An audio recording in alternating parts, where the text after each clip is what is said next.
Hey, everybody, welcome to the Super Awesome Show. Alexander and I are back on the scene with more super awesomeness. Today, we have a super awesome guest. If you don't know him already, this is Chris Dorris, the Mental Toughness Coach, author of the book of Mental Toughness Mantras, author of the Daily Dose. If you're not already getting that, you should.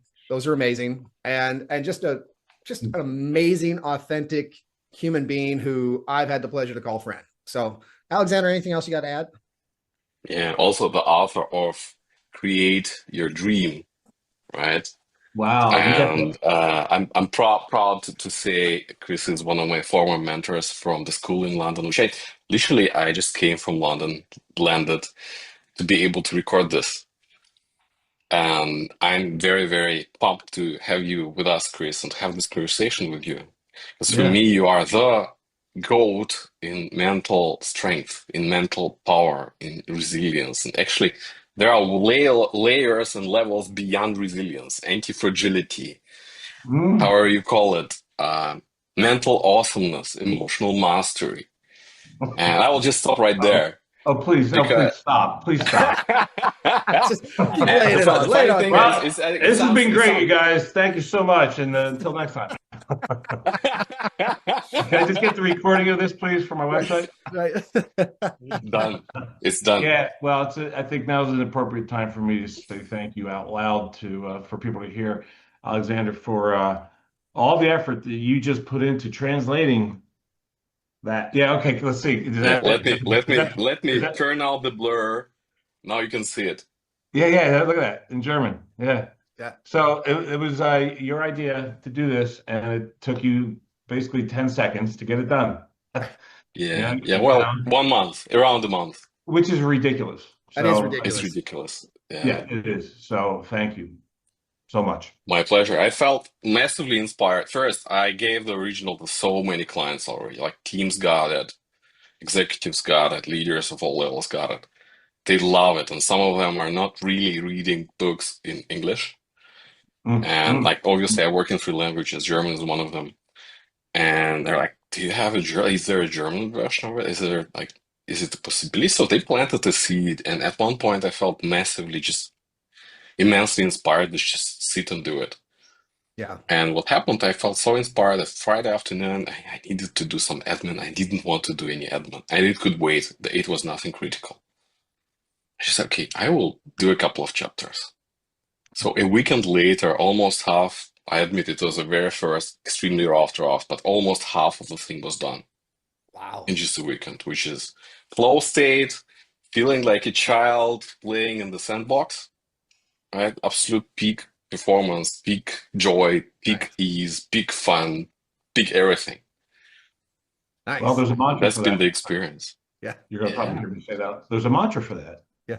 that you used. Do it anyway. Do it now. Yes. Yeah. Yes. Yeah. Right? Yeah. Yes. Which is one that I've been holding pretty closely. You can see the clock up here on my wall, which is actually inspired by Devin, who has that on his wall, which is where I got it from. And it's a great way to live. And And if those listening don't know who Devin is, this is him on the cover with his kids, right? yep. But as he Yeah. says, because he's from Queens, New York, this is actually a W, Yep. fatherhood, Full of the fatherhood. hood. Have it on my shelf, literally behind me there. Is it? Right there, Great right book. there. Great. Yeah, I just yeah. hung up with him. I just talked to him minutes ago. Oh, nice. And, yeah, that's a great book. So if you guys It, haven't got, and it's not just for fathers. right. No, Mm. it's By the way, again, that it's one you're invited officially as a guest. If you Oh, hear this. yeah, good. I was I'll make sure he hears it. yeah, I was telling Alexander last couple of times I've talked to Devin about it. He said he doesn't like to do podcasts. He doesn't like to do Oh, so, oh, really? Of but we'll find out. We're gonna find out. It's not gonna stop me from asking. course not. Right. So, Of course not. Yeah. but yeah, and so again, so if you guys haven't picked up either Fatherhood as Leadership or the book of Mental Toughness Mantras, you need to get it. This has been a game changer. You can see by the stickies, I got a few notes in Yeah, here. yeah. So, I Love that. probably marked 85% of the book, if not 90, when I first read it, and within 24 hours. Okay, in the German version, there will be a story about it. I can share it Yeah, just to it. uh, Like when I watched a video of an interview with you, Chris, and Steve Chandler, I was so mm, freaking inspired. Started applying it. Like I freaking transcribed the whole thing and started playing with it, started applying it. I was so massively inspired. Just felt my spirit, my intuition told me to reach out and acknowledge you, man, which I did. Was that the interview? So I've done a few with him, but one was it For when his I school, interviewed for him? his Oh, no, oh, for his school, for his online school, the okay, yeah, ACS, Advanced Client Systems, yeah, yep. which is amazing. I mean, my favorite part of the favorite parts is the ladder of consciousness. Where are Oh, yeah. you and where do you want to be and how it impacts whatever you're creating, which is like all the book is about this. It's about Yeah, it's another. This is just another form of that, right? Well, this another is form always of that. like always on the board, right? So Extremely simplified, which is like genius. Chris, you're a genius to simplify it like that, and that every single person is able to get it, no matter how little sleep you had or in what mental yeah. state you are. You can get it. It is that simple. It Even a is that caveman, powerful. even a caveman can do it. Well, I'm from South Jersey, right outside of Philly, so we can't really deal with complicated shit. Right. Okay, we Okay. like to dumb things down. So it's like, the ain't bad just is. You know where that came from? Do you know where it came from? Tell us. Hamlet. Really? Hamlet. Oh wow. Came from Shakespeare. So Hamlet was in prison, right? I think wrongly imprisoned, I think by the king of Denmark. And he was sitting in jail thinking to himself, this sucks, not in that language. But then he corrected himself and he said, actually, no, unless it doesn't. He said, nothing good or bad happens, but thinking makes it so. So I translate that into ain't bad just is. I like Gotta it. dumb it down. Which You is gotta dumb it brilliant. down, you know? It's Do Gotta- you want to give some context for what that is, like where people can use it in their lives to make it tangible for the ones who are not Wow. familiar with the book or your genius newsletter, the Daily Dolls, which I highly, highly recommend. I call ain't bad just is the great neutralizer mantra. Okay, so scientists say that we complain once every 11 seconds. Mhm. And if we compare complaining, which, complaining by definition is me struggling against reality, which, as we know, is a battle that you lose 100% of the time. Right. And it's also really, really popular. Scientists say that we complain once every 11 seconds. Which is crazy, right? Crazy. That's so It much. is. It is crazy. It is so much. It's like 5 times a minute. It's unreal. And of course, most of our complaints never make it out into the spoken world. They're happening silently, Mhm. like being toxins inside of ourselves, creating toxicity, right? And dissonance, right? Struggling against reality. I was listening to Eckhart Tolle's book, what's the one after Power of Now? New Earth or something like that. Oh, Mm. And, New World, and I mean, anyway, I think it's, yeah, or New something Earth, like New Earth, that. something like Newark, that. yeah, Yes. yeah, yeah. But and then also I was listening to it as I was driving, and he dropped a question that just had me. I mean, like this is so long ago, and it's etched, right? One of those moments where that's never going to be forgotten. And he says, "What percentage of time do you spend in a state of wishing things were different?" And we're not talking about, like crime or war. We're talking about Mm. all the little shit that we complain about all damn day long. What is in that mug? tea. Yeah. Now, so it's like, so you take a sip of tea, you're like, oh man, I wish it was warmer. I wish it didn't get cold so fast. Just like, oh man, how many times a day do we go, oh man, or this, oh, that sucks. Are we even bond through it? Oh God, no, that sucks, doesn't it? That sucks. Everything sucks. Think about how many times a day we go, God, that sucks. Just start paying attention. Everybody's listening and watching this. Here's an invitation for you. Is heighten your awareness. So simply all mental mastery is predicated upon your ability to self-inquire, right? Which is awareness, right?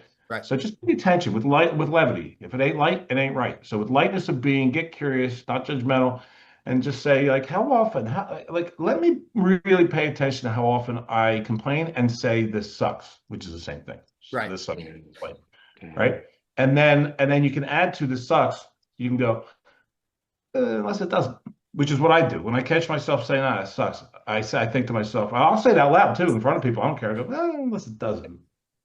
But I don't care what other people think right there. I'm reprogramming my own neural pattern because I don't like that habit that I've created, that I learned, that has me spend so much time wishing shit was different instead of working with life to create. Right. Right.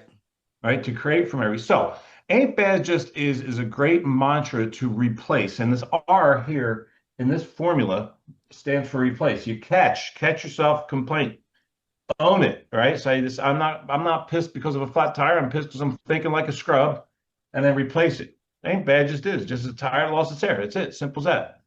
Yeah. Right? Edge, So own, you neutralize. replace. So you get Yeah. back. So you're down here. Oh, this sucks. Way below the O line, right?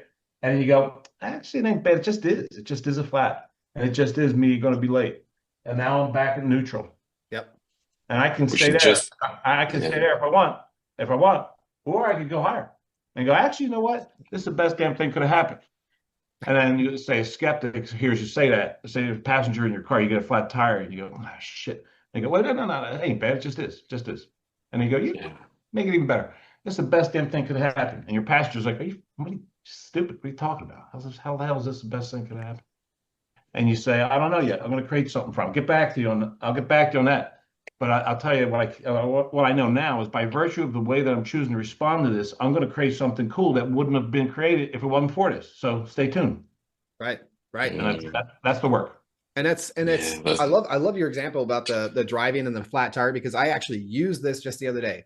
I've actually re-listened to your Audible book like twice in the last 2 weeks.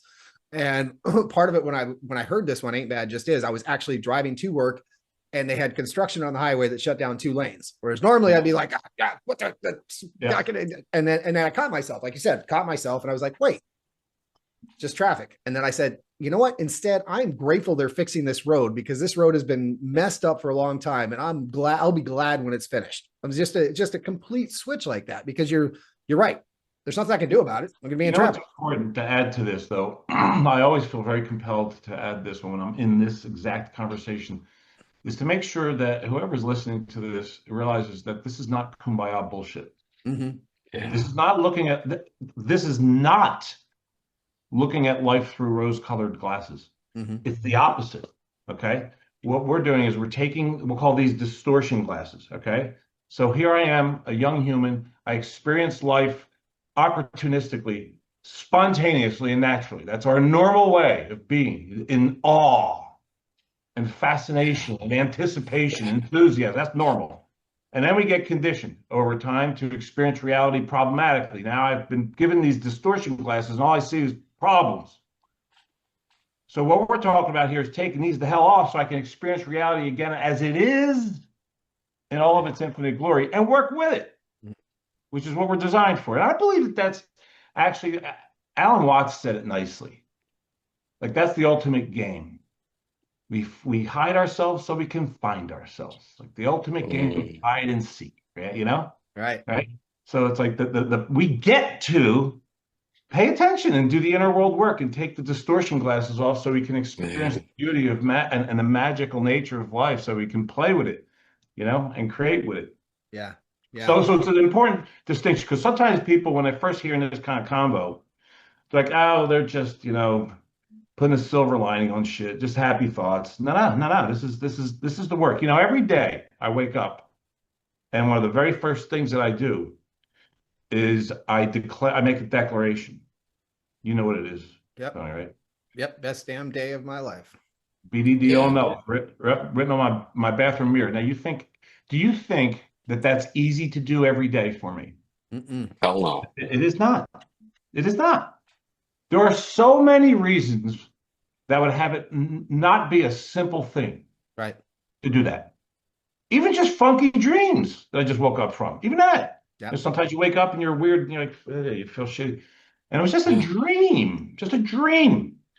You know? But then there's other reasons, like maybe I had an argument the night before with a good friend. Maybe I don't like the way I spoke to somebody. You know, or maybe just stuff, life, things. Something didn't go my way. Or maybe we feel ill or something happens. Sick, exactly. You know what, Alexander, that's like one of the hardest times for me to apply the tools. Right? But it doesn't stop me. Right? And that's the work. So it is work. It really is work. So every morning I start my day by having it be true that this is the best damn day. Before anything even happened, the only thing that needs to happen is I got to wake up. That's it. It's all that's required for me to make the declaration. I got to be alive. I wake up. You say it out right? loud and you feel it. That's my guess. And I This got is to talk to correct. myself. I got to talk to myself. I have to say, like Mm, some days it's easy, man. But most days it ain't that. It's not so easy. Like, it's the best day of my life. Some days it's like, come on, bro, you got a great life. I mean, let's think about what's amazing, how amazing everything is, like how remarkable, even like every bit of it, including the things that I could call adversities. You know, they're blessings if I'll have them be. So I'm talking to myself like this. I'm literally yeah, filling my mind with the thought content that will have me elevate way up above the O line. So the mantra for this is create the state, don't wait. Mhm. I ain't got yeah. time to wait for shit to go good, fellas. I ain't got time for that. All right. And I can't believe I didn't start this when I was 10. You know, I only started doing this when I was like, what, 6 years ago. Really, it's doing Mm. the best day. I mean, I started doing the work a So lot longer. it's actually never too late, guys. No matter how old or young you are, Yeah. never too late. Why, right? Why would it be? So yeah, so I do the work in my bathroom mirror. Say, come on, man. I don't need anything to happen in the world to elevate my state except really think like a champ right now. Right. And then I bring that vibe out into the day. And I got to tell you, it works It because works. these vibes are contagious. Mhm. Very, very contagious. One of my mentors, Dr. Allison Arnold, Doc Alley, former business partner of mine when we did our sports psychology company called Head Games. She taught me a million things. She studied she lived with monks in Nepal and Thailand. She spent 2 weeks in silence at Jack Cornfield retreat. Can you imagine that? Not 2 hours, Yeah. not 2 days, 2 weeks. Yeah, She that's taught me one of the millions of things that she taught me was we're always either she'd be a great guest for you guys. wow. Mm. Doc Alley, I'll make that introduction. She'd be a great guest. Oh Oh man, yeah, she'd be a done, great guest. done. Yeah, I watched one of your tough talks with her. It was incredible. she is Doc Alley, Dr. Allison Arnold. She wrote a book called Scream and Run Naked. She she's coached like our Olympic gymnastics teams. She's a wizard. But the lesson that I was just referring to is that she taught me that we're always either purifying or polluting the environment with our vibes, Mm. which you can translate the word vibes for thoughts. So our thoughts, you know, instantaneously turn into states, Right. and What they're we feel. measurable. Yeah. And that the energy that comes out of that's measurable. They have mechanisms, devices like an electroencephalograph, magnetoencephalograph. Actually, it's a magnetoencephalograph, Ah. which is this big bowl. Looks like an overgrown, like old school hair dryer that used to be in salons and stuff. You know, Is it like the thing on Back to the Future that Doc was wearing when he goes back to 1955? yeah. And what it just doesn't touch you. You're not touching it, Okay. and it's measuring the electrical emanations, right, that are happening as a result of the thoughts that you're creating. So we're always broadcasting. And interestingly, quantum scientists, physicists observed that the energy that we emit through our vibes or our thoughts are instantaneously accessible across space-time, Hmm. Mm. which is crazy to even contemplate. It's cool. That's what Carl Jung was always talking about when he would talk about synchronicity, Hmm. that everything is synchronized. Yeah. Everything is Yeah. instantaneously, inextricably synchronized. So it's like, how do I want to vibe today? Like, what do I want to purify or do I want to pollute? I feel like it's a good idea to purify. I think we could all use that. Yeah. Yeah. You know? And how much it Absolutely. cost? And what's the cost of that? Zero. Nothing. Zero. It's free. You can't overdo it. And it energizes you. It's a win-win-win, Yeah. Yeah. right? Sounds a lot like Yeah. a lot of what Dr. Wayne Dyer talks about as well. I'm reading in the middle of The Power of Intention for a second time right now. So good. I Mm. read that in the morning. That's how I start my day. Along with some of the other declarations you're talking about. I'm like, hey, I got to get get myself above the O line early on, and that's part of it is in the middle of that. We Right. gotta explain to people what the O-line is who don't know. Oh, he was just showing it on his board, but Yeah, she showed it that O is observation. Like I just observed. This is just a black pen, a fountain pen. Okay. I'm not saying it's particular, it's just a pen. I'm not happy, not sad about it. Oh, this is my favorite freaking fountain pen that's black. Like that's a different reaction already. I'm above, right? Or I go, it's almost empty. I gotta refill it soon. So I'm We're going always, below, right? yeah. With my Okay, thinking, so, with how I react to reality. I go up or down, or I'm in the middle. well, but it's okay. So all day long, we are interpreting reality in one, for simplicity's sake, we can say in one of three ways, right? Low grade, this sucks. High grade, this is awesome. Neutral, I don't care. Like right. Pat, right? I'm not happy I Yeah. hit it. You said, right? So the neutral is the O line. That's what the O line, because that's an observation. An O line is short for observation line. That's the neutral interpretation, Mm-hmm. right? So that's what I use ain't bad just says to get up to, right? That's the neutral.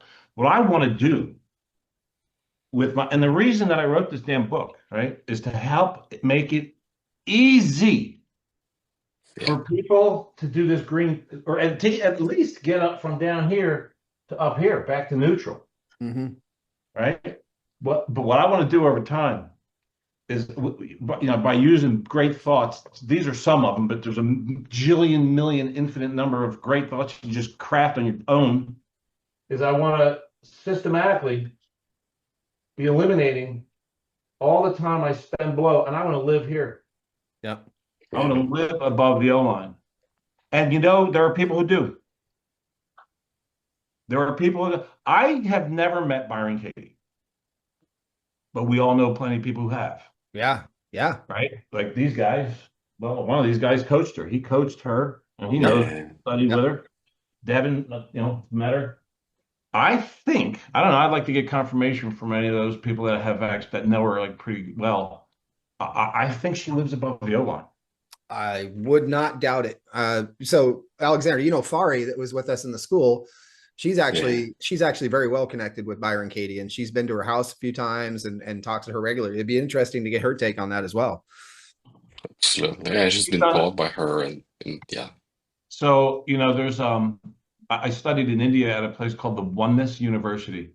Mm. And at the time, then that's the coolest thing I've ever done as far as my own, personal / spiritual development.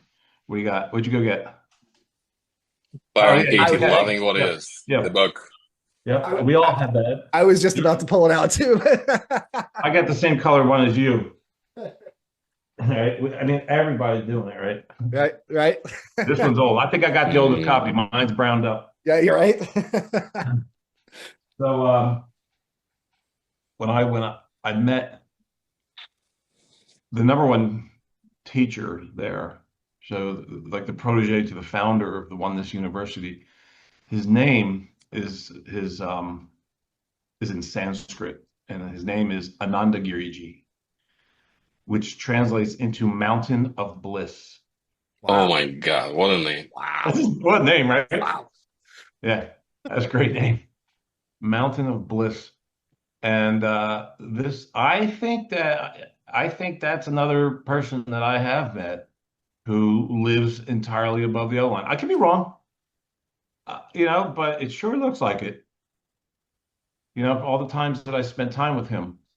I went to an event that he spoke at in Los Angeles as well. But I met him one night. This is kind of a funny story. I was just hanging outside. It was a gorgeous night, after we did all our programming for the day.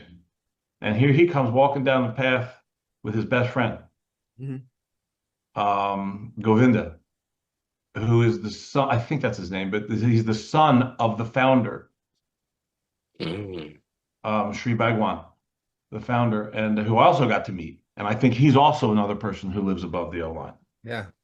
Because, you feel that. I'll tell you that story if we have time later. But this one's funny. That one's profound. This one's funny. So they come walking down, and I'm with my girlfriend at the time, who's there, and she's really good friend. She hasn't seen Govinda forever. They're like, oh my God, hey! And so I'm standing there with with Ananda Giriji. And Ananda Giriji is just staring into my eyes, just like 2 feet away from my face, just smiling, no words. And I'm like, so awkward right now. And so I go like this. I go, you're a great storyteller, which is true, but I'm just saying shit because I'm feeling goofy, Right. And he, he does? He does this shit. He goes, like the Indian bobble. I'm like, fuck is that? I don't know what that is. And nothing, still says nothing. I'm like, oh, it's killing me. And fixed eye contact with a smile. It worked. Yeah. It's contagious. It's contagious, guys. But he was just being. He had no internal conflict. Which, by the way, is I had my own teacher for a week, and when she came over to visit one night, and all these people, they grew up there. Mm-hmm. These teachers are in their 20s. Okay. So they grew up studying themselves, self-inquiring all day, every day for their whole lives. These people are enlightened. Wow. Right. So she comes to visit at night. I'll get back to the rest of the story. And because she just comes and every night she's like, hey, what did you learn? What went on? Like, what do you got? And I said, I've been waiting for you. I've been waiting for you today. I got a good question for you. She goes, oh, what is it? And I said, what is your definition of enlightenment? And as soon as I finished asking her, she leaned back in her chair and smiled, like I had given her like a fancy jewel necklace or something, like a really good gift. Like the question itself was a present to her. Right. She smiled and she looked up, and I swear she probably reflected for 30, 45 seconds, just smiling, looking up. And then while she's doing that, I'm going, I almost don't care what she says. Because watching her is my answer. Right. Like, look at her just being so present, not needing to be smart, not needing to have a quick response, enjoying being asked something. Like, that's fucking freedom. Right. Yeah. Right. And that's basically It's incredible. what her answer. And that's basically what her answer was. She says, and I don't think she ever thought this through like this before. I think this was her first time she ever said this. She goes, having no internal conflict. Wow. Right? Right? To even have that feeling. Yeah, dude. So I'm watching Ananda Giriji has no conflict with the fact that I have total conflict with silence. Right? He wasn't rescuing me. He didn't have any discomfort with the fact that I was blatantly uncomfortable. Right. He's like, there's no problem with that. Yeah. I don't think he wasn't taking it personally or like, who is this dude, or judging you or rescuing you. Exactly. He wasn't rescuing me. So he wasn't feeling the noise. He wasn't like, oh, let me take care of this poor, awkward dude. No, he just stayed in his beautiful, comfortable presence, his joy, his serenity. He didn't even say thank you. He said, I don't know what this means. It's something, but it was great. I was the one with all the conflict. I'll never forget that. Thank God. See, I wouldn't have even had this story. I would have no story to tell you if he didn't do that. If he had joined, oh, I appreciate that. Yeah, I got some good stories. Or oh, yeah, I do my best. Like so many people do. They deflect, they minimize compliments. They just swat it away. Oh, well, I tried. It's stupid, minimize crap.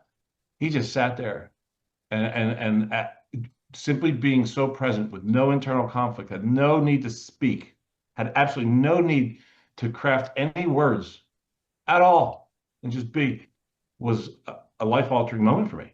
Yeah. Yeah. So what if words are overrated and listening, especially from that place, right? You're speaking about, right? Listening from that place, like just hear what it unlocks in people. Like, what did it do to you, Chris? To who you are? Just this interaction, this listening, this smile. Let's invite everybody who's listening to this to have some fun with a challenge here, right? Today is like the next person you get in a conversation with, see if you can do this. Listen like a champ and say nothing. I mean, unless you're asked a question. I didn't ask Ananda Giriji a question. If I had, I'm sure he would have answered the question. But I just said something. I just said, you're a great storyteller. And to pull an Ananda Giriji, if you're in a conversation with someone, just with, It's a great challenge. I love the challenge. So Why not? I'm not gonna get hurt, you know. sounds like an And amazing. Go ahead, Alexander. yeah, you first. I was just going to Sounds ask. like what? I was going to say it sounds like an amazing experience. The question I have of all the different experiences, workshops, places you could have gone, what made you choose the Oneness University?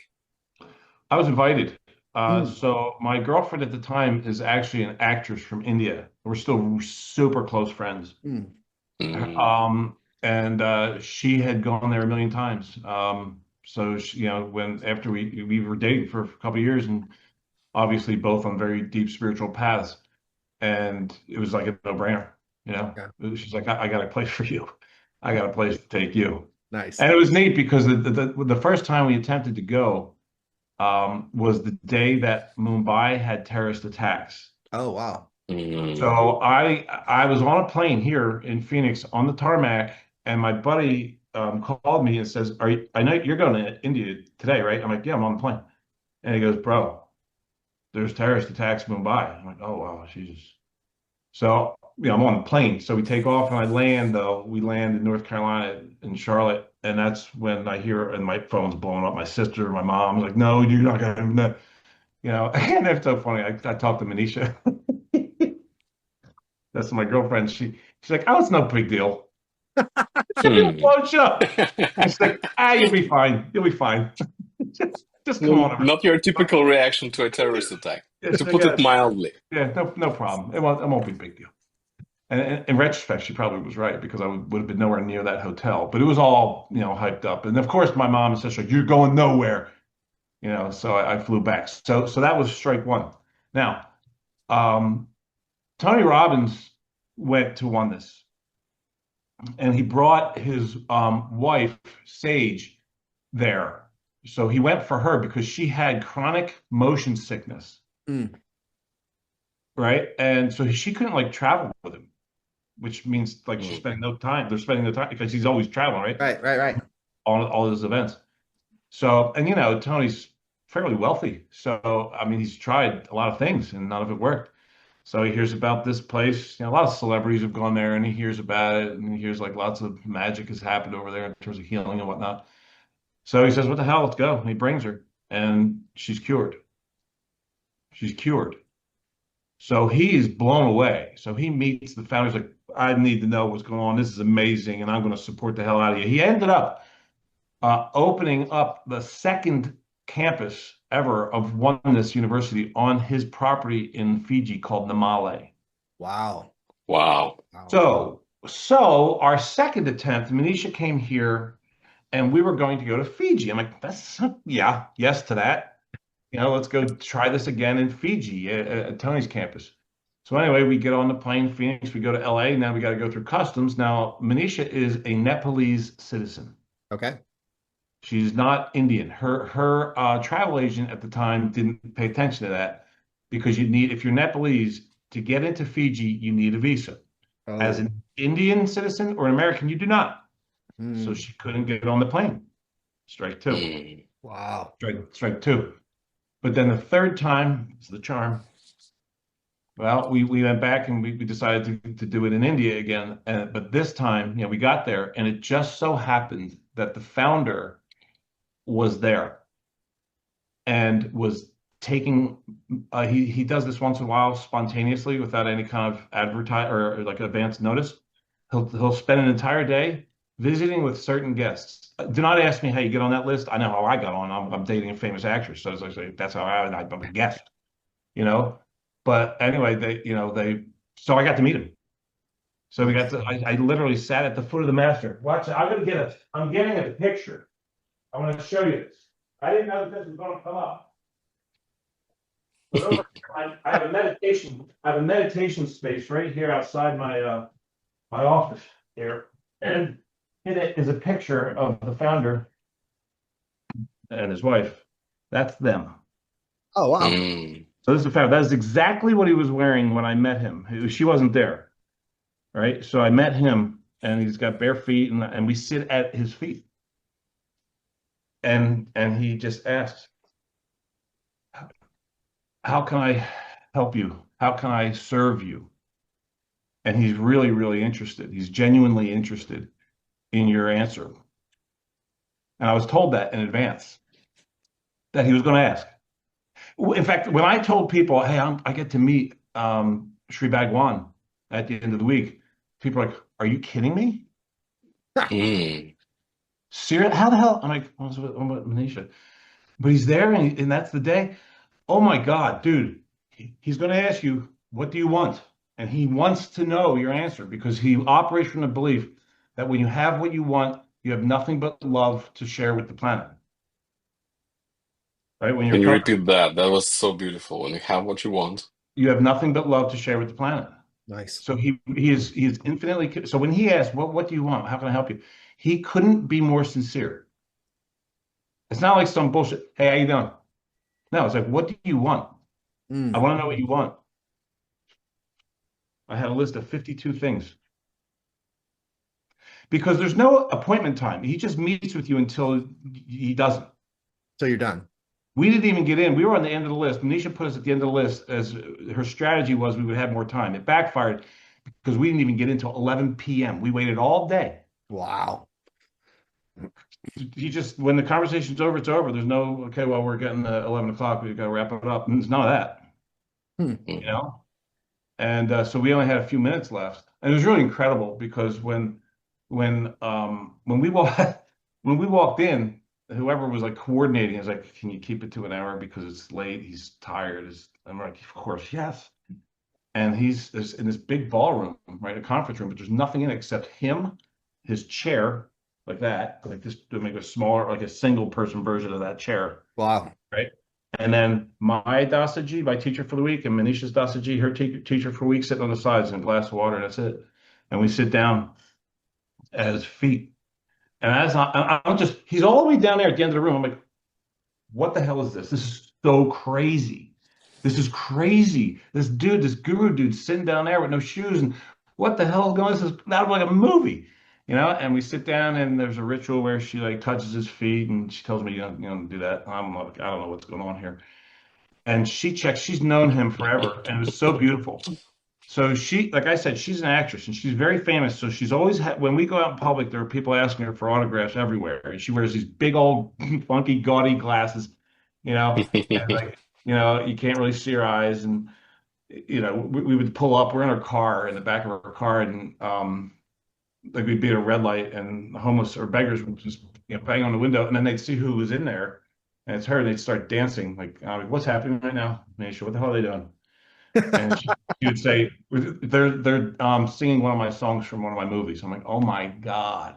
So she's like famous. She has a little air, about her when she's out in public, well, but all that was gone. When she sat in front of Bhagwan, I saw an angel, and this is who I fell in love with. I could have watched that show all day. The way she was interacting with him and the love, it was like a love radiator. It was Mm. amazing. When I walked up to them, when we approached him and the two teachers, he said to them, "You feel the love? You feel that?" He said that to them as we were walking up. Unreal. Mm. Wow. I think he's one of the dudes that lives above the O line. That has Yeah. no that, Yeah. but by virtue of, because when you listen to him speak, you're like, this is not the tip. This is a normal human. Yeah. This is a guy. This is a human who has spent his entire life freeing himself from the conditioning of his past so that he can, in fact, experience reality as it is, as opposed to through the thick lenses of that condition of the Oh past. yeah. Right. You Yeah. know? Yeah. You know what I noticed, and sometimes I share it with my clients, when our daughter was small, like 2 years old, 3 years old, uh, it was raining. Do you know what the typical reaction was? Enthusiasm. Like, yay! There will be water out there. I'll be jumping in the puddles of water. Yay! They were not, oh shit, it's raining. None of that. It was So so cool to see that. So that, that's that, really the default. So up there is really the default. What are the benefits of being and living your life up there, experiencing from up there and interacting with it up there? that Hmm. That, right? causeless joy, bro. Yeah. Yeah. Bliss. peace. And from a human performance perspective, excellence, Yeah. mastery. Peak mastery, peak performance, flow. Flow, exactly. You just read, that's exactly right. Right? Flowing with life, working with. There's a great story about that. The story is, do you have time for a short story? Yeah. Always, We are not limited always. on time, my friend. Well, that's cool. And we can always record part 2, part 3, part 18. I'm not limited. So the story is that this group of young monks go out into the forest to meditate every morning at the base of this enormous, powerful waterfall for obvious reasons. This is a great spot, right? A lot, like tons, like a ton of water pouring over. It's churning in this big pool, spray and white noise. So it's just spectacular. But this one particular morning, when they go out, they look up and they see there's an old man, a long gray bearded old man, standing right at the edge of the cliff, which is very ominous. And he jumps and he disappears into the pool. It's like probably a 50, 70 foot, it's like a huge jump. And he's gone. And all these monks, these young men are like, oh my God, like do we just witness a suicide? This is horrible. Right. But then after about 45 seconds passes, down where the churning pool rolls off into a stream, rolls away, that old man's head pops up out of the water. And he just swims over very casually and gets out and shakes himself on and starts to walk away. And they're all like, whoa, hold the show here, Scooter. Like, what the hell is, they're like poking him, saying, bro, are you an angel or what is, how the hell how did you, they're all just peppering him with questions like, how the hell did that happen? And one of them yelled at, how did you outmuscle those currents? He goes, all right, here's the deal. Okay, so quiet, guys. I've been doing this my whole life. And I don't outmuscle. No one could no one, not even you. And he points to the big old yoked up dude who's all shredded, you know? He goes, not even he could outmuscle those currents. No one is built to be stronger than those forces. And then one person, another monkey just can't help himself, can't contain his curiosity. And he goes, what, doesn't it pull you down? Doesn't the current pull you down? And he goes, yes. Yes, of course, because of the gravity and the currents, it pulls me down to the cold, dark depths away from air. Yes. And it's that point at which I have a decision to make. I have two options.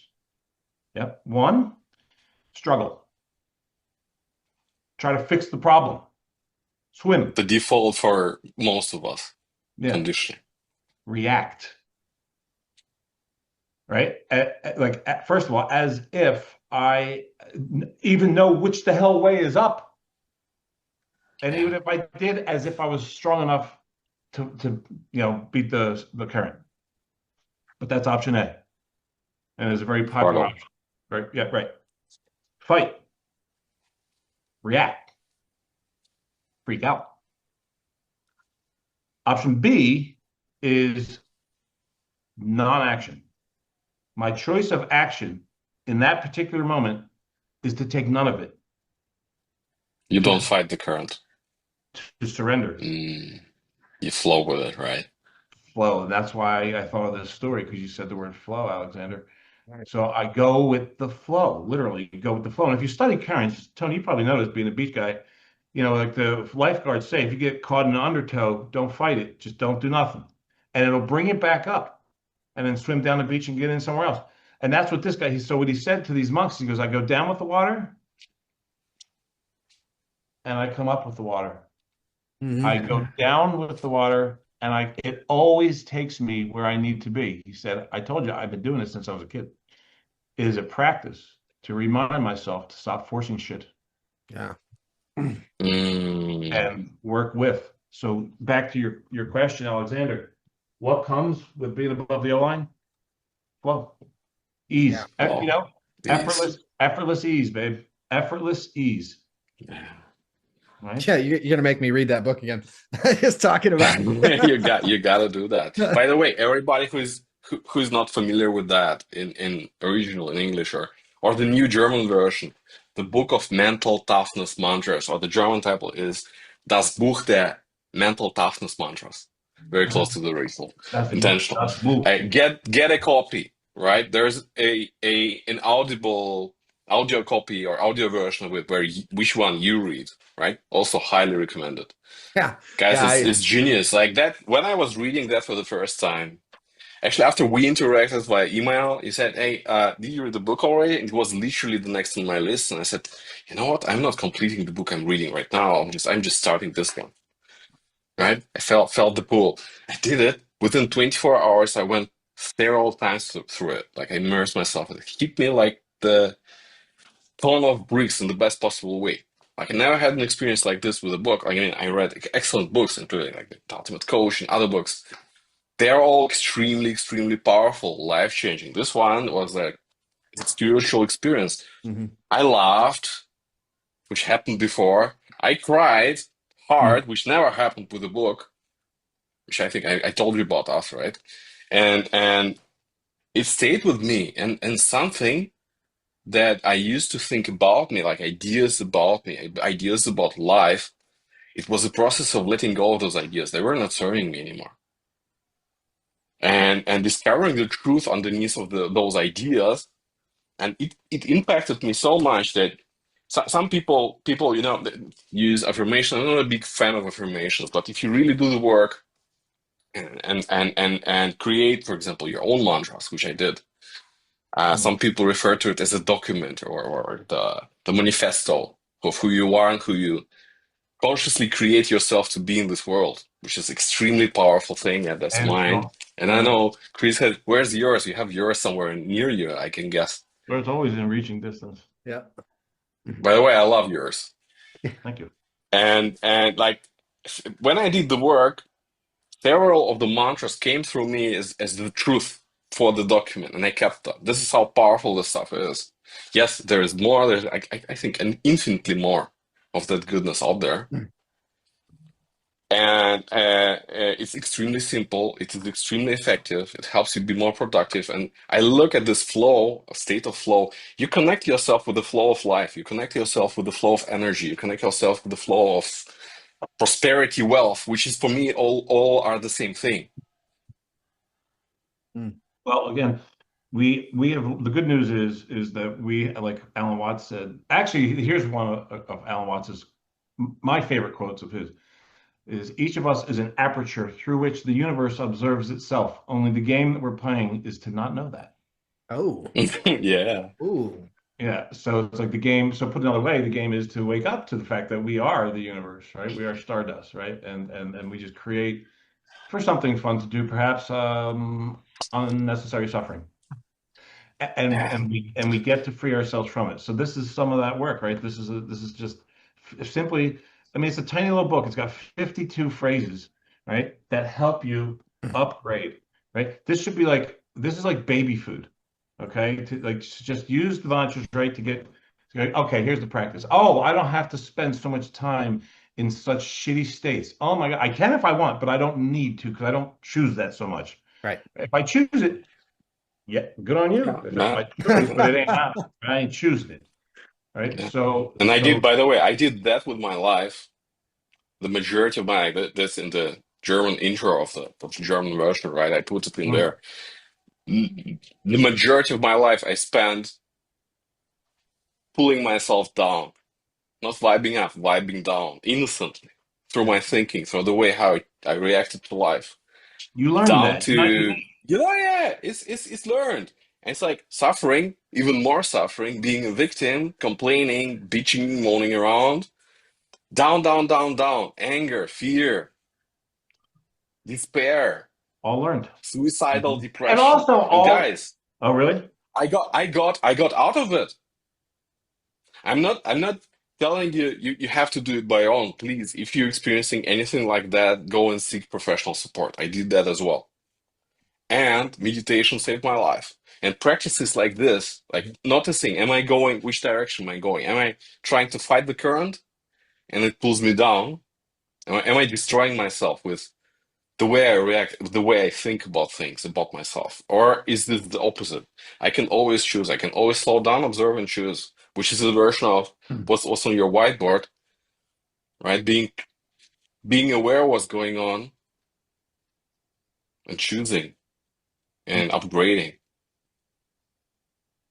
It's Yeah, and this book has been massive. I saw, okay, if I'm like the world champion in beating myself up, I can be also the world champion in mental power. And that's the decision. You And I'm know, not unique, guys. I'm no special. Everybody can do this. My clients did that. Like my clients told me that they stopped or reduced the dose of antidepressants. And I still advise to talk to their doctor, so don't kill me, please, for this. no, Sure, but you you're can right. kill or feel free to like rage in the comments if you wish. I'm okay with that. I don't care. But all I'm pointing to is this is freaking so effective that it works. No matter how down you are, no matter how long you've been there, and But there it are takes other practice, stories about it Alexander. takes practice. It takes Right. practice, a lot of practice and time. I It's had not. a client who was oh, this is cool. Actually, I'm hanging out with the guy who sent this client to me on Saturday. I haven't seen him in years. But he sent a friend of mine, a guy I was coaching, a golfer that I was coaching, had an acquaintance who was suicidal. And he said, you need to coach him. I'm like, no, bro, I'm not a therapist anymore. I'm a coach. I work with athletes on creating dreams. I'm not working with depressed people anymore. I used to. I'm like, oh, I don't even have malpractice insurance anymore, man. I'm just like, I'm out that game. And he goes, now you got to work with him. Just teach him doing the same stuff you're doing with me. I'm like, bro, I'm not doing that. And he says, you have to. I'm like, no, I don't. And he goes, He's not giving up. I love that. he didn't give up. And he said, I'll bring him to every session. I'm like, geez, Christ, man. I'm like, God damn. All right, you're gonna go there. All right, if you're willing, all right, fine. If you're willing to do that, then I'm willing to give it a shot. But look, man, that's like, I'm not making any promises here. And this is all we did. This is all we did. But it took time Yeah. because this guy was really, really committed to his suffering. Mm. Okay, he was really, really rooted, familiar, and even comfortable in his misery. And he was very skeptical about any possibilities for himself at all. And I felt like in the beginning, this is absolutely useless. I am having zero effect on this dude. It might even be Yeah. unethical because it's like he's paying me, and I don't know that there's anything good coming of it. But then he started showing like he would smile, he would laugh. I Mm, never saw him laugh. You know, that's a great sign. it was a good sign. And then he would start. Then he just showed little glimmers of like hope for himself. And trust me when I tell you in the beginning, um, he was hopeless. Mm. Yeah. Hopeless. Wow. Which is actually an emotional state, your internal state that can occur. Yeah, right. It's not who you are. I'm saying this is where you are. This is not who you are. I like that. I like that. I like that a lot. That's great. Being depressed is not who you are. It's where you are. You can get out of that. Mm. So the Speaking long from story experience, short, guys. the Yeah. dude, he did the work. And so what he did with the work means he practiced upgrading his interpretations. He practiced taking the risk of letting go or surrendering his convincedness about how everything sucked for him and how life was happening to him in horrible ways. Mm. Mm, And he experimented with cautious curiosity, the possibility that life could be beautiful. And he shifted. Long story short, completely shifted. Uh, I put him, I didn't put him, I connected him with a nurse practitioner to have him be put on antidepressants while we were working. yeah. And of course, he Yeah. got off of those. And then he went to Harvard grad school. Wow. Oh And my then God. he bought and developed a huge plot of land in Winona. What state is that in? Minnesota. Mm. Stokes. That's right. That's one of his nicknames is Stokes. And then he just wins his club championships. The dude's killing it. Yeah. When this happens to people, speaking from experience again, now as He's someone the who very helps with first that, testimonial. they. He's Yeah. the very first Wow. testimonial on my website, and he says, "This work literally saved my life. Wow. This work, Yeah. this work, Yeah. not that Yeah. guy. This work." Yeah. I can say that too. but it takes practice, Alexander. I know. It takes practice and takes time, and sometimes like antidepressants are necessary, right? Don't get us wrong, or don't get me wrong, please. Get help, and this stuff can also help. Mm. Well, and it's possible, entirely possible. Look, I have a lot. I will back you, okay, and I will go out on that same limb as you to say that it is entirely possible that depressants can be a thing of the past for you. Yeah, yeah, Okay, but yeah. don't stop taking your meds, but start doing it. Look, you know what meds there are? The ones inside you, like dopamine and serotonin. Let's practice releasing them, right, Tony? Like, Yep. let's practice because okay, another answer to the question. When I'm up here, I'm releasing all the great chemicals that occur naturally and free Mm-hmm. that you Yeah, you can't. don't have to pay them. There are no side effects. Yeah, you don't need a script. You don't need an appointment Right. with a shrink. You don't need any of that shit. You don't need insurance for this treatment, right? And so you got it's dopamine, serotonin, and even oxytocin. You know, these are the chemicals that are not only the ones that have us be smart, have us be enthused, have us feel happy, have us feel love. They also have us be amazing, but only at everything, Right. and only always, right? And people go out and create amazing things. Like one example, recent example, with a guy who he came, we spoke, right? We had a conversation. He was clearly down there on this graph, right? Suffering, deep suffering. We spoke once. He shifted completely, and second conversation, he's like, "Hey, I created 3 businesses between that conversation and this one." Hmm. Stuff like things like that happen, right? So people go out and create amazing stuff in the world and have fun. They have it be light, they have it be fun, have it be amazing, and they are great. I think our greatness is our default. I Mm-hmm. agree with you on that, buddy. Yeah. Yeah. Yeah. 100%. 100%. Yeah.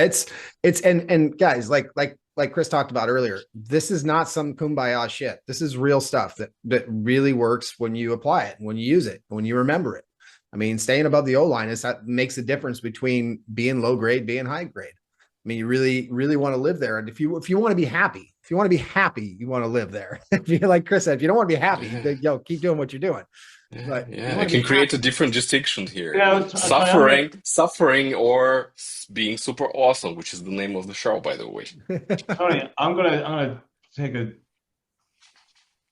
s- I'm gonna articulate what you just said, but I'm gonna come from a different direction, Sure. different place. Sure.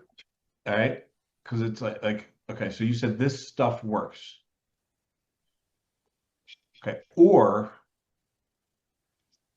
really what we're doing by practicing this, by upgrading, practicing being a thought warrior and emotional master, of course that works. It works like breathing works. It works like there's atmosphere works, but it's always there. It's like it doesn't work. It's just is, and it's right. You know Mm. what doesn't work is, or it doesn't work well. It doesn't work for us. Is all the unnecessary suffering, settling and suffering that we create with ourselves with the learned low grade interpretations, the distortion, the distorted perceptions of reality that we've practiced, that we learned and practiced and even mastered, right? That doesn't work. So Right. this is just undoing what doesn't work. Right. So you can say this works, Yeah. but it's not like medicine. It's more like it's just undoing. So you're familiar with Undoing and unlearning, Yeah. yeah. Yeah. Yeah. right? I like the way you're putting that. I appreciate you, clarifying that, uh, and acknowledge that for sure. Because I agree. I mean, throughout all the years, we've been taught to think a certain way and be a certain way. And this is undoing that thought process Yeah, and changing the way you're looking at it. you're familiar. I think you guys are very familiar with the story of the statue of David. Yeah, please tell us. So the story is that back in the day when Michelangelo had just finished the sculpture, which by the way, have Yeah. you got either of you ever been to Florence to see it in real life? No, but I do remember the story. It's I keep yeah, going. yeah, yeah, I love yeah, this story. yeah. So back, so it's like the statue of David is arguably the greatest sculpture, at least one of in the history of art. Okay, Right. so and I did get to go see it, and it is ridiculous. Mm. Okay, the size and the detail. It's like people don't even. When I was there, and I've heard this from several people who have also gone into the academy and stood in the room where it's like the only piece of art in that room.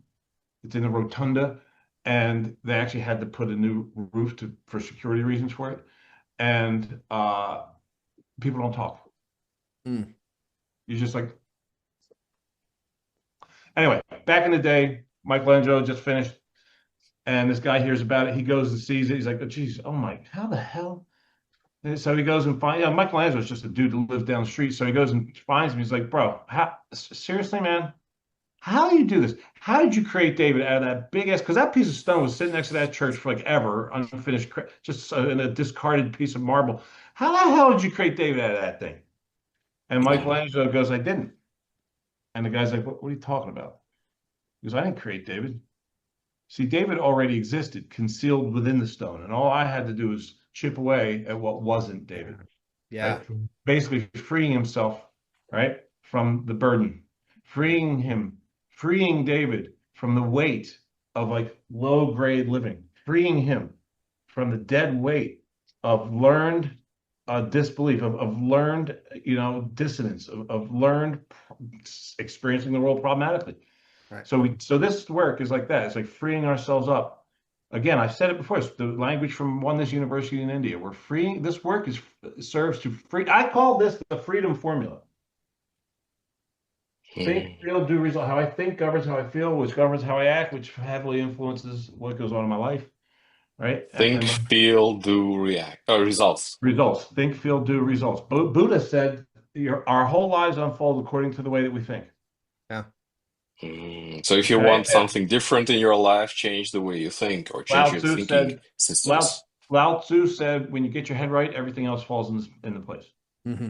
So this is the practice of freeing ourselves from the conditioning of our pasts again, so that we can experience reality as it is in all of its infinite splendor.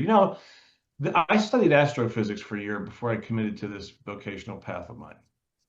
I'm really glad I did that, because the biggest lesson, there was a lot of them, a lot of cool stuff I learned from that experience. But the biggest one is this: we are a part, fundamentally, of a universe that has been unfolding with flawless choreography for 15 billion years. Flawless. No errors. No errors. Perfection. Pure, an infinite list of variables and situations, circumstances, conditions that needed to be met exactly had to be exactly what they were in order for anything to occur. Starting at the Big Bang, the ratio of particles to antiparticles had to be precisely what it was for anything to happen. If it was off in either direction, it would have been a big bang and then a big crunch, or it just would have been a big bang and a big dissipating puff of smoke. Mm-hmm. But no, 15 billion years later, it's still evolving, expanding. The ratio of helium and hydrogen in stars needs to be exactly what it is for any of these stars, like M-class, to go supernova, like ours will in 4.5 billion years. Big boom. The most cataclysmic event that occurs in the universe, supernova. From it are born the building blocks of life: carbon and oxygen and nitrogen. How cool is that?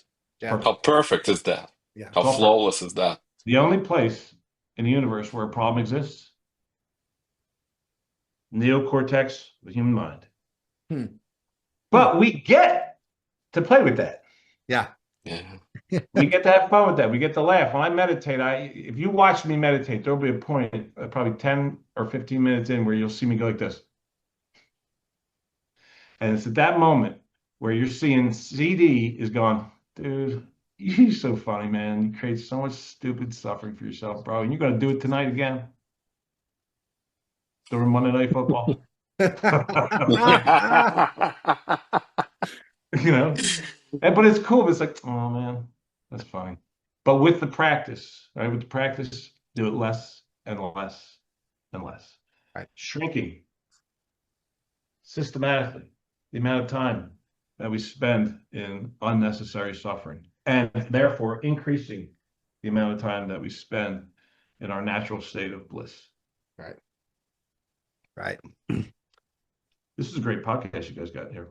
Oh, thank you. And you've been an amazing guest. I could listen to another like 8 hours of this. Just be here and be in my bliss and listen. And also, be a sponge.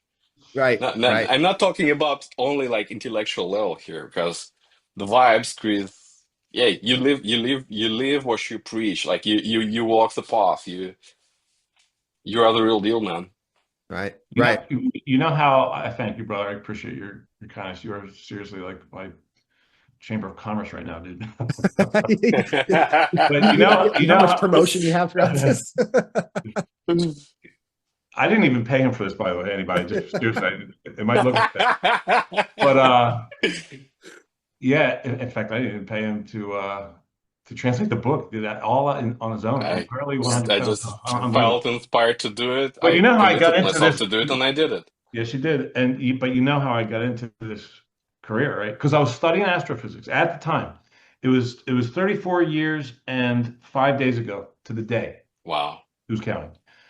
I shattered my leg playing basketball. I was playing just a pickup local, grade school nighttime pickup game, and I had a really bad compound fracture. And I stopped playing hoops and I started playing golf. And I took all my basketball passion and just brought it right over here into the new game, the new sport for me, golf. And that was a lot of passion. So I got real into it. Mm. And golf is a beautiful sport, and it's very, very challenging. It's very difficult to learn how to control a ball over that distance. And I turned into a goddamn psychopath. Really? Oh Hmm. yeah, I was a nut job. Oh, you. I was a psycho golfer, dude. I was a club chucker, screaming. This You know, is why I reached out to you about my nephew, because he did Mm. almost the exact same thing. He went from, it was football though, football into golf. Got injured, moved to golf, and he's turning into the same thing. He's like his game's there. He just needs to get this right. The inner game is important, guys. It's all Yeah, it is, actually. I snapped a club one time. I was so pissed off. I snapped a club over my knee. No, I didn't. No, I didn't. I slammed it into the ground, which was really, really wet. Because I hit a shot and I hit it so fat there was like mud on my face. Oh no. Oh, And I'm like, and I just slammed the club into the ground and it buried and it snapped. So the Oh, club's sticking in wow. the ground and I'm holding the other half of the club shaft. And that moment, so when it snapped, something in me snapped because I'm like, dude, what is wrong with you? Like, what the hell? You don't act like this. You're not this volatile in life. right. I get pissed Mm. off, but not like psychotic level anger like I do out here. And that's what really got me into it. So I'm Huh. thinking, I'm not the only one. Right. Right. I'm looking around going, I think I got job security if I pick this path. Right. So, because it's funny, because at the time I was doing social work and I was working with chronic schizophrenics, right? So I thought, oh, this is total forward progress. I'll work with professional golfers. Now that was a total lateral move, by the way, just so you know. Mm. Yeah, from one distorted perception of reality or not to an other. Yeah. That's Yeah, they say Wow, what a scientists story. say golf or no, scientists say the most soothing of natural environments are manicured grasslands. Yeah, yeah. right. Go to a golf course, babe. Yeah. Good stuff, fellas. Yeah. Yeah. Yeah. Yeah. Chris, what are you creating? What are you up to in the world now? Like the people who are curious. You work with top athletes. You've been working with some amazing Actually, executives. yeah, I'm not working with any athletes at the moment. I don't, no, I'm not. All of my clients are big time. Well, I guess they are like they're athletes. They're athletic in terms of like they're competitive elite sellers. Mm. I work closely. Mm. I work closely with companies like Salesforce and Genesis and now ServiceNow and their sales teams and their sales leaders and all in the mental game because it's all mental. And one of the questions that they've been asking me for many years is how do we scale you? How do we scale the work? Mm. Because you can't coach all of our sales. We have like thousands of salespeople. You can't coach them all, right? But I can now because my team created a clone of me, an AI coaching clone, Mm. which we are releasing now. Wow. Wow. It took 2 years. Well, they're already used. Salesforce has already used it. So is Genesis. They bought a bunch of it, so it's cool. Mm. So it's like, have you guys checked it out? Have I shared it with you? You shared it with me. I tested it. I was about to say it's freaking awesome. Like I was Okay. blown away by how good it is. Tony, I got to get that to you. Yeah, send that over to me because yeah, I'd love to see that. Give me a second. I'm making sure I keep my word here. See, that's a good system, writing it down instead of trying to remember. Nah, man, my memory Remember is sucks. not the best Memory, system. human memory sucks, man. It, Post-it it, notes, however, it's, post-it notes are very, very effective. See, I've already made 2 pledges to int you to Doc Alley and to send you things. So of course I write those down. So I keep my word. I've been taking notes while we're sitting here too. It's the same thing. So there's a clone. So I have a clone now. So it's like it's amazing. I told my team when we started creating it that I'll never release this as a product to the world until I can ask it questions and it gives answers better than mine. And it's doing that with some regularity now, Wow. which is Wow. Wow. wow is right. Like I use it for me. I use it for me. Huh. I used it to create my new version of convincing argument, which is one of my tools. And so I did my own, and then I had my clone do it. I threw mine away. It's good. Wow. So Technology is amazing so nowadays, right? that's yep. So that's happening, and then I've got some new courses out, which we're releasing it all together. In fact, the clone is embedded within the new courses. So there's a course called the Mental Toughness Toolbox. So it's like it's so robust. It took me 2 years. So it's like this is my legacy. Like if I like was to die, I at least know that I'm leaving these goods behind, right? Because it's like a culmination of every year, like almost 30 years of doing this work. Every single tool that I have used that has been really, really powerful and valuable is in the toolbox. So Nice. it's like I recorded videos for every single tool. Then you take a quiz, right? And then you have a clone interaction where it forces you to use it, to get some practice with the tool. It's super amazingly robust. Nice. So it's got some good. So that'll be when do you think this is going live? A week. Okay, so it'll be that's really interesting timing. Talk about synchronicity. Yeah. So that stuff will be available on the website. Awesome. Awesome. Thanks for asking about Yeah. that. Yeah. Yeah. That And is thank you guys. Yeah. Yeah, yeah. And so guys, for everyone listening out there, there's a if you haven't read the book already or listened to the book, encourage you to do so big time. And the intro is by another fun man, Devin Bandison. And one thing that he says in that intro that, yeah, fatherhood is leadership. There's one thing about both of these guys, Devin and Chris, that I love, and they're the most authentic kind of, I can't say in your face per se, but there's no holding back. There's no holds bar. And so one thing that Devin says in the intro of the book is the audio meets the video, or the audio agrees with the video. I can't remember exactly how he phrased it, but it's the truth. And what he really means is that when you're talking to Chris, or you're working with Chris, or you're listening to Chris, you're getting the authentic person every single time. This is who you're getting. This is who Chris is, and this is who you're getting. And I love the way he phrased that in there, because every time I've interacted with Chris, that's who you're getting. You're getting the real person. You're getting that. Yeah, you're getting to the biggest piece for me, which is integrity. And for me, it's integrating what you do and what you say. Mm-hmm. There's a match, there is no mismatch, or as little as possible. And when there's a mismatch, sometimes we have assumptions and sometimes something else happens. We can always clean up, but like matching what you say and what you do is massive. And they want to speak about it, Chris. Like, really, like, I'm curious, what's your take on that? On what? On matching what you say and what you do? Oh, Well, that's the first. So when I worked with Hardison, that's the first thing he called me out on. He called me a liar. wow. I'm like, because he's like that, and he knows that I'm pretty thick-skinned, so he brings it accordingly. And I'm like, I beg your pardon. Or I might have just said, "Fuck do you mean?" And he goes, "You're a liar." I'm like, "Oh, it's okay. Like, why are you saying this?" And he goes, "Well, I'll just show you. You'll show you. So here's my invitation for you to practice this between now and our next session. Notice when you avoid your truth." Wow. He goes like, so for example, You're going to pull off the 101 to get on Chandler Boulevard to head home, and there's a homeless person standing. You get stopped at the red light. You're the first car, and they're right there, right there. Like looking at you because they want to make eye contact, and you're avoiding it. You're a liar. Mm. You're avoiding your truth.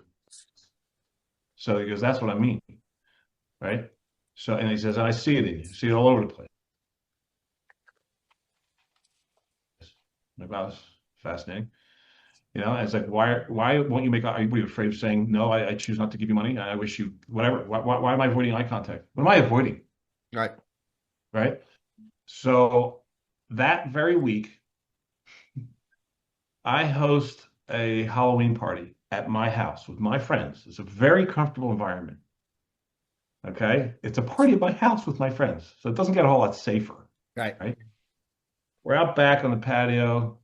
There's a circle of us there talking about everybody saw some movie.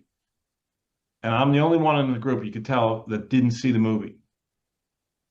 And I'm acting like I'm laughing along like I did. I didn't even say, I didn't see. I don't know these things. I don't know these scenes you're referring to. But I'm acting like I did see it. I'm acting. Why? Right. What is that? Where was the problem? Why did I talk about internal conflict? I can't even say, it sounds like I need to watch the movie, right? Where would the problem have been in that? But I'm going, yeah, that's great. What is that?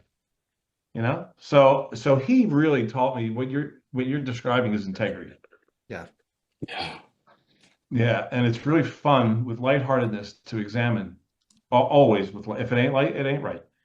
With lightheartedness, examine where do I lie, or where meaning, well, bold-faced lie, but also just dishonor my truth for fear. Like, what am I afraid of? Am I putting energy, effort into appearing smart? Am I putting effort into being right? Never Right? did that. Never. Never. Of course, I'm joking. I know. These are the ego mechanisms that we all learn, that we learn to believe these conditions need to be met in order for us to feel whole and complete and right, and expressions of divine grace in human form. So that's one of my takes on it. Right? Is that we've learned to dishonor our truths. And I mean, that's the first statement on my I ams list is I am an expression of divine grace in human form. The fuck could ever be wrong with my truth? Right. The first part of that is from Oneness. The second part's from Philly. Yeah, right. Yeah. Wow. Well, guys, this has been amazing. We've been here for over an hour now. We could easily talk for 2 or 3 hours and just have banter back and forth. Although we're gonna call it Chris, before we call it a show, any last words before we close this out? Yeah, really commit, if you're willing, agree right now with us that you're going to decide right now that you're going to reduce the frequency with which you struggle against reality in the form of complaint. And you're going to do it less now, today, than you did yesterday. All right. And you're going to be really diligent about it with enthusiasm and excitement. You're pumped about this. And you're going to do it less tomorrow than you did today. And so forth, right? Moving forward. With the intention of seriously getting to a point where you don't do it anymore. You've extinguished the practice of struggling against reality, and now you're free to simply respond with grace, mastery, creative genius, and enthusiasm to all of life, so that you can get to the creation of excellence faster and with least effort, which is what we're designed for. Awesome. Thank you. That's fantastic. Thank you so much, Chris, for being Love you amazing. guys. Yeah, hey, I love you guys. You're amazing. Yes. Okay? Yeah, thank you guys. For being in fact super awesome. We only invite super awesome people here. Nothing else. It's a great name for the podcast. Thanks everyone for being here as a part of the Super Awesome Show. This will be on in about a week, and we'll talk to you all real soon on the next episode. Take care.